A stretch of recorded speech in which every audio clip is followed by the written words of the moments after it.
Sanibona, ngithemba ukuthi niyaphila, ngithemba nje ukuthi kuhamba kahle, nisagcinekile emuseni, akukho okusangiphazamisa bafowethu.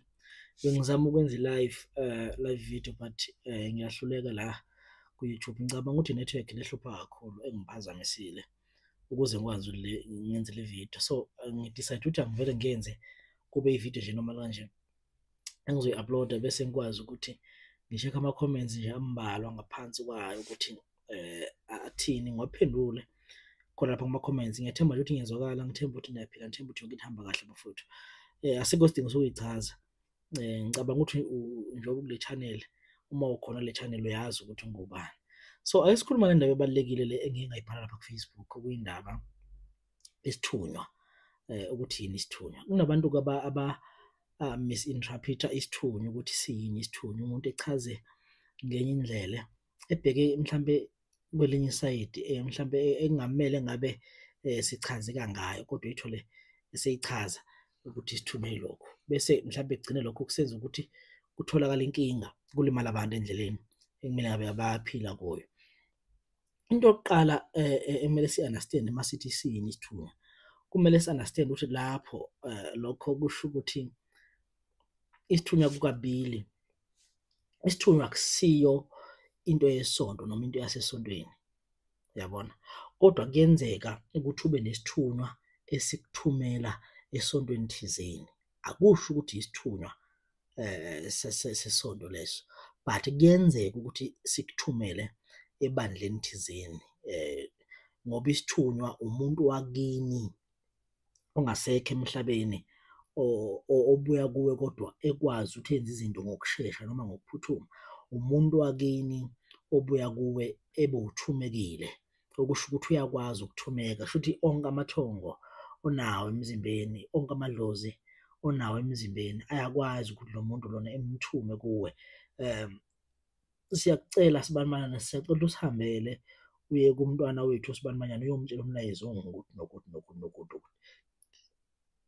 Sorry, isithunywa leso, umuntu osuke ethumeka. Isithunywa sihamba ngesivinini ongeke wasikala, ongeke wasikala futhi ukuthi mhlawumbe ngathi isivinini esingakanani ngoba yinto kamoya leyo. Isithunywa sihamba ngesivinini esingangokuthi uma ngabe unesithunywa mhlawumbe uwumuntu ohlola ngey'thunywa, sikwazi ukuthi uma ngabe efika umuntu engena nje esangweni mhlawumbe noma engena esigodlweni sakho umbuke emehlweni, kungapheli isikhathi esingakanani bese kubuya iy'mpendulo, bese kubuya ukuthi lowo muntu uze ngani noma uhlushwa yini, kube sekubuya lo muntu lona mhlampe yini i-solution yakhona ngesikhathi esisodwa engakaqali nokukhuluma. Isithunywa ilo muntu ohamba ngesivinini sokuthi uma-ke wezwa iphimbo lomuntu noma ngithi i-voice yomuntu, ungakwazi ukuphikha apha iy'nto ey'ningi kuloyo muntu, ukuthi lo muntu njengoba ekhuluma yazi ngivele ngahlatshwa isibhoko la. Lesithunywa sikubuyisela umlayezo ukuthi lo muntu njengoba ekhuluma umuzwa nje le-voice note unenkinga naye, unenkinga yesibhoko, simhlabe endaweni engukuthi, okuyiyona ndlela esuke sikhuluma ngayo nawe isithunywa. Ukuze-ke lesithunywa sikwazi ukuthi sisebenze ngale ndlela le, uyasisebenzela. Ngithe uma ngibhala i-post ku-Facebook ngathi kukhona abantu abahluphayo, abantu abafuna ukubalekela amadlozi asemakubo, abafuna ukubalekela amadlozi asemzimbeni yabo, bese bezothi bona hheyi mina nginesithunywa anginadlozi. Ngenxa yokuthi umuntu aka-understand ukuthi siyini isithunywa, nginesithunywa anginadlozi. Ngiyaye ngifile ngazuthi kwesinye isikhathi noma ake ngikhulumele nje mina, ngiyaye ngifile ngazuthi ukulungisela isithunywa kunzima ukundlula ukulungisela idlozi, okwenza ukuthi okwedlozi kube nzima kakhulu ukuthi edlozini kunemigudu eminingi yokuguqa, kunemigudu eminingi, kodwa esithunyweni akusho ukuthi ayikho leyo migudu leyo, ngoba kunabantu namhlanje abakhuluma into eyiphutha bethi isithunywa, uma unesithunywa manje isithunywa ayikho imithi oyidlayo, awekho amagobongo owadlayo. Okuyiphutha elikhulu lelo, likhona igobongo lesithunywa eliphakanyiswa, lihambe liyophakanyiselwa mhlawumbe ey'ndaweni ey'njengeMpophoma kanje noma lapho esisuke sifunda khona ehlane. Ikhona imithi esuke iqondene nesithunywa osuke uyidla, uma ngithi uyidla ngikhuluma ngokuthi uphalaze ngayo, ukwazi ukuthi isithunywa sakho sikhuphuke noma siphakame kahle sikwazi ukukhanyisela. So Isithunywa uma ngabe sisemzimbeni wakho onaso, kunezinto oyimpawu okumele uyiqaphele kakhulu ey'suke zikhombisa sona, kodwa not all the time because ezinye izinto uma yihlaziya sisuke siyihlaziya ngokukamoya, not nge-knowledge sithi i-general knowledge because lokho kuzoshaya kakhulu. So uma ngabe unesithunywa kakhulu emzimbeni wakho, kumele uqaphele ukuthi uyaye ube nawo lo mkhuba wokuthi ube umuntu ozamula kakhulu, uhlahlale bese uyazamula beze bethi abanye, hey ulambile, kanti awulambanga. Ukuzamula, angisho lokuzamula kokuzenzisa sekwenziwa abantu manje, kukhona lokho kuyifikelayo ukuthi umuntu ezamule eze ekhale inyembezi, umbone ehla inyembezi ukuthi cha, lo muntu lona umbathwe yisithunywa lo. Ingakho ezamula kangaka, sisuke sikhombisa ukuthi njengoba uzamula kahle njengamanje, kunenkulumo okumele ngabe uyayizwa noma ngalo muntu ombonayo phambi kwakho, kunenkulumo okumele ngabe uyayidlulisa kuye. Siyazama ukuthi sikhulume nawe, kodwa wena inkinga yakho iyodwa ukuthi awusizwa noma asikalungiselwa kahle ukuthi usuke lesigaba sokuthi ungasizwa uma ngabe sikhuluma nawe. Uyabona? So yisithunywa leso, uyavama ukubona lokho, uyavama isithunywa ukusibona ukuthi uma ulele amanye amaphupho akho ube umuntu ophuphudiza phezulu. Kodwa-ke lawo maphupho lawo ungathi njalo uma uphuphudiza bese uyithi awuyisithunywa ngaso leso sikhathi because kuyahlukana ukuphuphudiza ukuthi kubheke kusiphi isimo, kungaphathelana nempilo yakho, kungaphathelana nesithunywa, kungaphathelana nedlozi, kungaphathelana nje ney'nto ey'ningi, even nangemimoya, uma ngithi imimoya ngikhuluma mhlambe ngemimoya emibi esuke mhlambe izokuthatha ihamba nawe ingindizise wena uyithi hhayi yisithunywa, kanti usuthathwa imimoya emibi. That's why kule ndlela kubalulekile ukuthi ube nomuntu okugayidayo noma nomuntu okuncedayo ozothi uma unephupho ubuze ukuthi yazi ngiphuphe 1, 2, 3 ekwazi ukukuhlaziyela. Uyavama ukusibona isithunywa ngalokho ukuthi kwesinye isikhathi uyiphuphundiza, uyavama ukusibona isithunywa ukuthi kwesinye isikhathi uphupha iy'ndaba engathi ziyizimpophoma isikhathi esiningi, kodwa futhi akusho ukuthi ngaso sonke isikhathi uma uphupha impophoma suke sekuyisithunywa because kuyenzeka nanedlozi likuphuphisa impophoma ngey'zathu thizeni engeke ngiy'beke, okuyizizathu zalo idlozi elizaziyo. Wena okwakho ukuthi kumele ulalele ukuthi lifuna ukuthi wenzeni noma uyokwenzani kuleyo mpophoma, kodwa isikhathi esiningi isithunywa kuyenzeka uyiphuphe ngempela iy'ndaba eziyizimpophoma. Kuyenzeka futhi ukuthi uma unesithunywa uphuphele laba abantu abambathe iy'ngubo ezimhlophe isikhathi esiningi uma bekuvakashela, bezoba nawe ungazi ukuthi abantu abamhlophe nje kakhulu, kodwa futhi not all the time. Yabona into uma ngiyikhuluma uyizwe ukuthi ngihlale ngithi not ngaso sonke isikhathi, uyabona? Kuyenzeka uma unesithunywa uphuphe iy'ngane ey'ncane, kungaba yiy'ngane la ko-5 years, 6 years, kodwa futhi not ngaso sonke isikhathi ngoba kuyenzeka uma uphupha ingane kusho ukuthi yenzani, uthole mhlambe yisilwane futhi, uyabona? Kubalulekile ukuthi kube khona umuntu okuhlaziyela iphupho. Iphupho alihlali lisho into eyodwa njalo ukuthi hhayi, ngisho ukuthi wena uma ungaphupha ingane kuze kuyophela iviki uzothi wena hhayi yithunywa, yithunywa. Zenzani ley'thunywa kanti zona lezi engaka singayikhulumi ngoba kumele sikhulume phela sijike emathwe siyajika noma senze okwenzayo, kodwa kubalulekile ukuthi kube khona umuntu okuhlaziyelayo lelo phupho ukuze uzobona ukuthi ngempela leli phupho ngabe likhombisa iy'thunywa zakho, likhombisa amadlozi akho, likhombisa amanono, likhombisa ukuthi mhlambe isilwane, ngoba angeke ungitshele ukuthi uphupha ingane mhlampe ekade uyishintsha i-pampers bese iyakunina mhlampe ngokungcola bese ungitshela isithunywa leso. Leyo nto leyo nje iwumbhedonyana. So kumele uyiqaphele into leyo, kumele ube nomuntu ozokwazi ukunceda ukuthi ekuhlaziyele amaphupho ngalokho. So sisuke sikhuluma ngesithunywa-ke la. Isithunywa-ke bafowethu kunalento okumele ukuthi siyibalekele singabantu, le yokuthi hhayi mina anginadlozi ngesithunywa. Isithunywa ngaso sonke isikhathi sisuke sihamba nedlozi, akwenzeki sihambe sodwa, kodwa emzimbeni wakho kusuke kudiphenda ukuthi ikuphi okukhaliphe kakhulu. That's why mhlawumbe ungeke uze uphuphe abantu abayizangoma, uphuphe mhlawumbe abantu abathandazayo kakhulu, uthi bese uthi wena anginadlozi ngesithunywa, idlozi likhona ukuthi kukhaliphe kakhulu isithunywa. Kukhona umuntu okephupha izangoma engaphuphile abantu abathandazayo kakhulu, akusho ukuthi asikho isithunywa emzimbeni wakho, kodwa kukhaliphe kakhulu abangoma, hhayi laba abathandazayo, not hhayi laba abayizithunywa kuwe, ngoba iy'thunywa isikhathi esiningi ziyaye zihlangane kakhulu nokuthandaza nokukhuleka, uyabona? So akusho ukuthi lezi zinto zihlezi zihambisana zombili lezi, isithunywa nedlozi, izinto ey'hambiselana kanje ey'ngahlukani ngoba ziyadingana kule ndlela. Ezinye iy'thunywa ayikwazi ukukukhiphela imithi kahle, ingakho ithanda iwasho, akusho ukuthi umuthi angeke uwusebenzise. Kunezinto ey'dinga umuthi, uthole usedinga ukuthi kungenele idlozi bese liyangenela idlozi lithi hhayi-ke thatha umhlamba amanzi, thatha naku uhlanganise nokuthi ukuze kuphile umuntu, uyabona? ngoba kumele sike sikhulume iqiniso ukuthi umthandazo ubalulekile kodwa nawo umuthi ubalulekile. UNkulunkulu wathi mayedala umuntu wamdala wambeka phakathi kwemithi ukuthi ephile nayo. Imvelo leyo, nemvelo ibalulekile. Uyabona? Angingase mina ngezwa kuthiwa kukhona umuntu owathandazela ilumbu laphela. Ilumbu lidinga umuthi, ilumbu imbiza uzoyiphuza uma kuyilumbu langaphansi liphela. Angingase mina ngezwa kuthiwa khona umuntu wathandazela isichitho saphela. Angisho ukuthi akekho, angingase ngezwa wathandazela isichitho saphela. Kudingeka imithi ukuthi uyisebenzise ukwazi njengoba imithi nidla nje emakhaya, nidla iy'payisi, hhayi ngidla isinamoni, uma uyibuka isinamoni igxolo isinamoni uma ingakagxotshwa. Igxolo yini? Lisuke esihlahleni, umuthi loyo, uyabona? Niyayidla impilo nithi aniyisebenzise imithi, aniyisebenzise imithi. Isithunywa-ke bafethu into okumele uqaphele ngayo uma uthi unesithunywa awunalo idlozi kodwa ulala kuze kuyoshaya o-9 kushaya o-10 wena leke liphele iviki ungathandazanga futhi wena iyaphela inyanga ungayanga entabeni, iyaphela unyaka futhi ungayanga emanzini kodwa uthi unesithunywa. Kuyiphutha lokho osuke ukusho, okay, mhlawumbe unaso but akusho ukuthi leso sithunywa sakho leso wena phela into osuke uyenza ngaleso sikhathi usuke usho ukuthi uhleli endlini uthi hhayi sizofika esami isithunywa ngiyazi I know sizofika. Singafiki iminyaka iyahamba, isikhathi siyahamba, ukuhlupheka kuya kwengama kakhulu because le mimoya njengoba ila emzimbeni isufuna ukunakwa, isuke ifuna ukulashwa ukuze izokwazi ukuthi kube yiyona esikhanyisela indlela.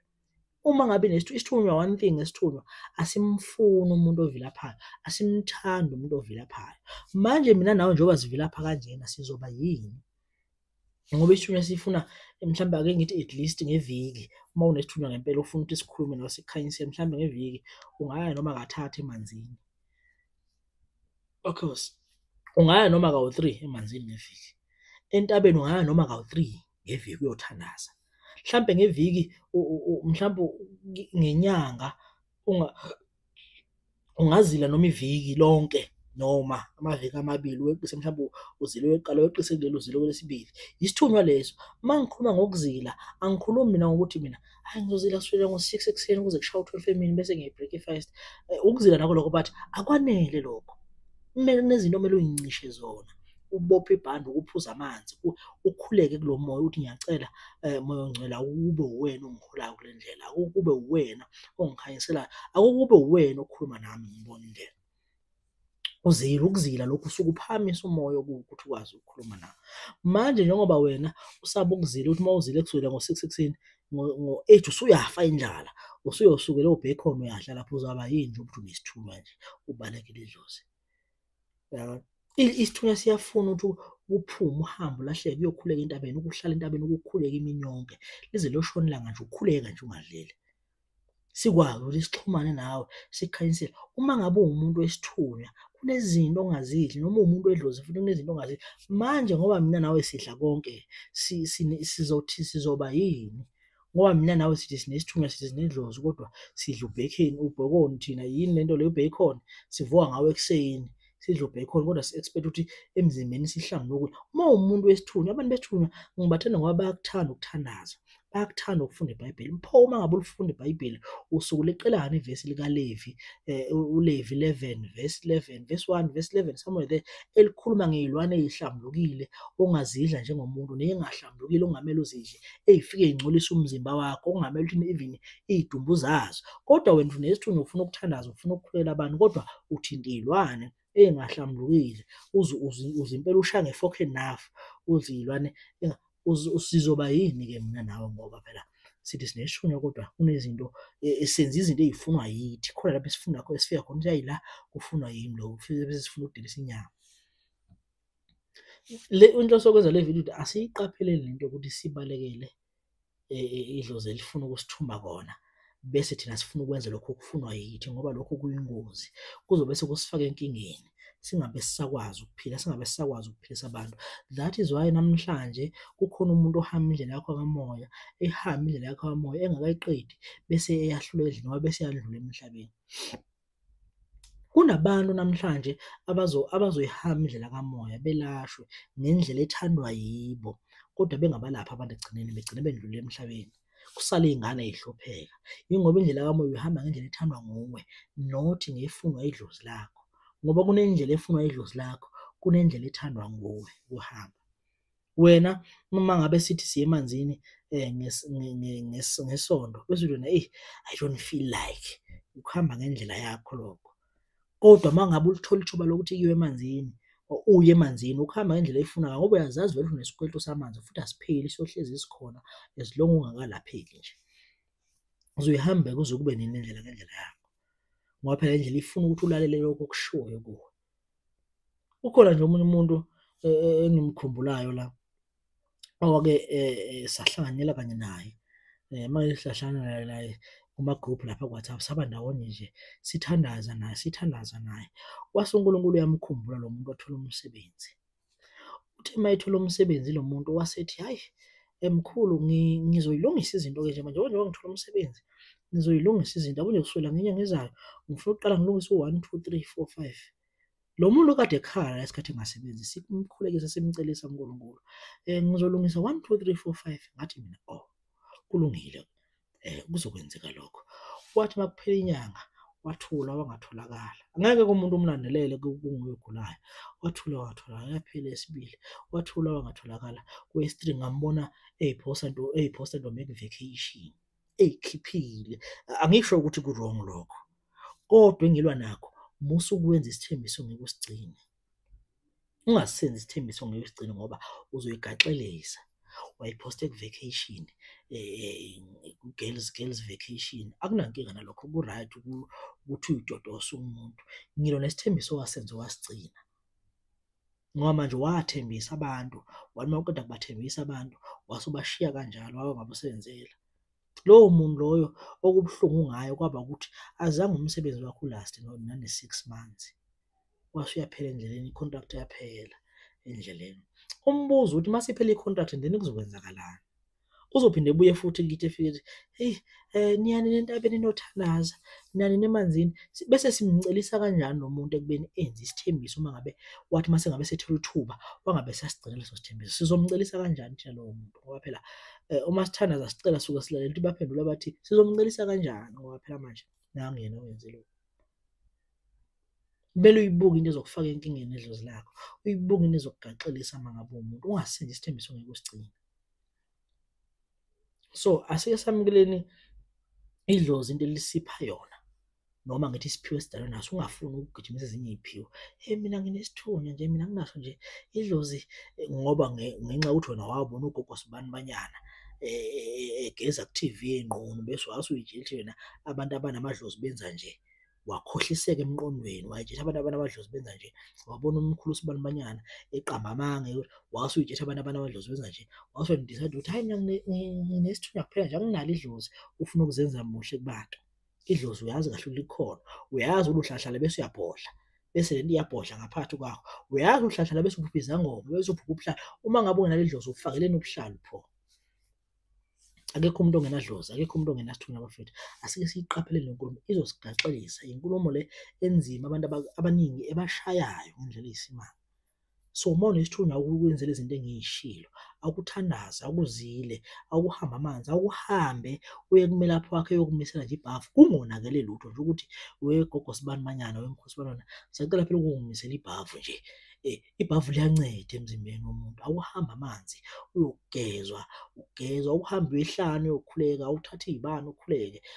Awuke wenze nje into efuna esithunyweni uye kukuvilapha. Sihlushwa ukuvilapha thina siy'tshela isithunywa sizonokha la mnyango bese siyangena. Ayikho isithunywa sokugoda la mnyango bese siyangena. Kumele wena uvuke ukuthi kunengoma ezayona engiyithandayo ethi ngiyakhala ngikhalela umoya ngizulazule ey'ntabeni. Ithi sebenzelani umoya, umoya uyasetshenzelwa. Ubona abantu namhlanje eZiyoni uma ngabe kusondwa lapha bese bayaprofitha ngoba umoya bawusebenzela. Awuzange uvele nje uqashuke belele nje bedla u-bacon lapha bey'dlela into ezimbi. Awuzange bawusebenzela bawuhluphekela. Namhlanje ingakho kunabantu abakwazi ukuxhaphaza iy'nyanga. Mkhulu ngicela ungihlole phela yazi nje umuntu engakhanyisanga nokukhanyisa yingoba nina nazi ukuthi umoya uyahlushekelwa. Iyahlushekela lento kabuhlungu futhi ukuze sizokwazi ukufunda ukuthi omunye umuntu ufila kanjani. Asike siyiqapheleni le nto futhi yesithunywa ukuthi wena unesithunywa kodwa ubungazenzi izinto ey'hambelana nomuntu wesithunywa. Unesithunywa wena kodwa njalo Friday ntambama uyahamba uyolala esipotini uze ubuye eSunday. Isithunywa esinjani lesi esikuvumela ukuthi uyolala esipotini uze ubuye eSunday ubuye futhi wena uthandaze futhi uNkulunkulu unamandla. Kanjani ulala esipotini uze ubuye eSunday? Akekho umuntu onesithunywa owenza kanjalo. Mhlawumbe sengingamane nisho nje ningixaka khona. khona ngoba phela sibuye siy'thandele utshwala, kodwa nje ayikho umuntu onesithunywa kanjalo. Mhlawumbe wena nje uyisanosi, isipho sakho sokuthi ube yisanosi, kodwa inkinga yakho ukuthi wena ugrova Friday to Sunday. Lo moya uzosebenza kanjani nawe ugrova Friday to Sunday ungalali? Wena njalo nje nyusa nyusa ngevula, uzosebenza kanjani lo moya? Ngicela siyiqaphele. Ake nishiye imibuzo bafethu la kuma-comments noma nilapha ku-Facebook, The Journey of Awakening, noma niye lapha ku-Facebook ikhona ilinki i-WhatsApp channel kwezinye izinto enizoyithola khona. Kodwa okwamanje nje ake ngehlele ngezansi bafethu. Ngiyabonga kakhulu ngathi uNkulunkulu angaba nomusa enikhanyisele ngale khehla. Ngiyabonga.